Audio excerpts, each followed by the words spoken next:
Pour les catholiques et les juifs, ce week-end marque les fêtes de Pâques. Ce sont des temps forts pour ces deux religions. Le vendredi saint commémore la passion du Christ et de nombreux chemins de croix étaient organisés un peu partout. Et notamment, vous le voyez, à Rome, où Benoît XVI a présidé la cérémonie hier soir au Colisée de Rome. Et à propos de religion, intéressons-nous à une branche de la chrétienté, les églises évangélistes.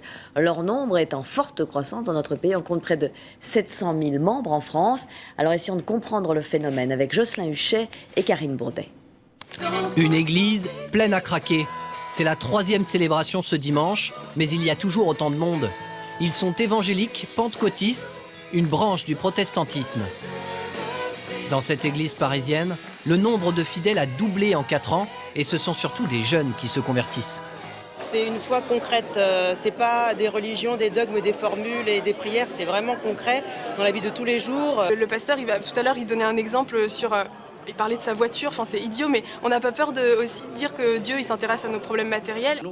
L'explication à la croissance spectaculaire du nombre de fidèles se trouve aussi dans les préceptes mêmes de la religion évangélique.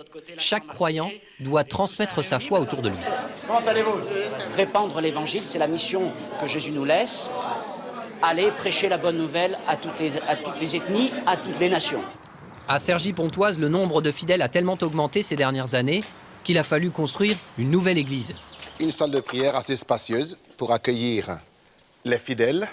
Elle est prévue pour 600 places. Les églises évangéliques sont des associations cultuelles. Elles vivent des dons des croyants.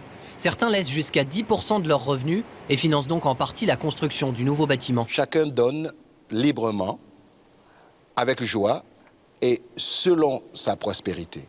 Donc pour nous, la seule règle, c'est la générosité du cœur. Auparavant divisés, les évangéliques de France se sont désormais réunis au sein d'une organisation nationale pour croître encore.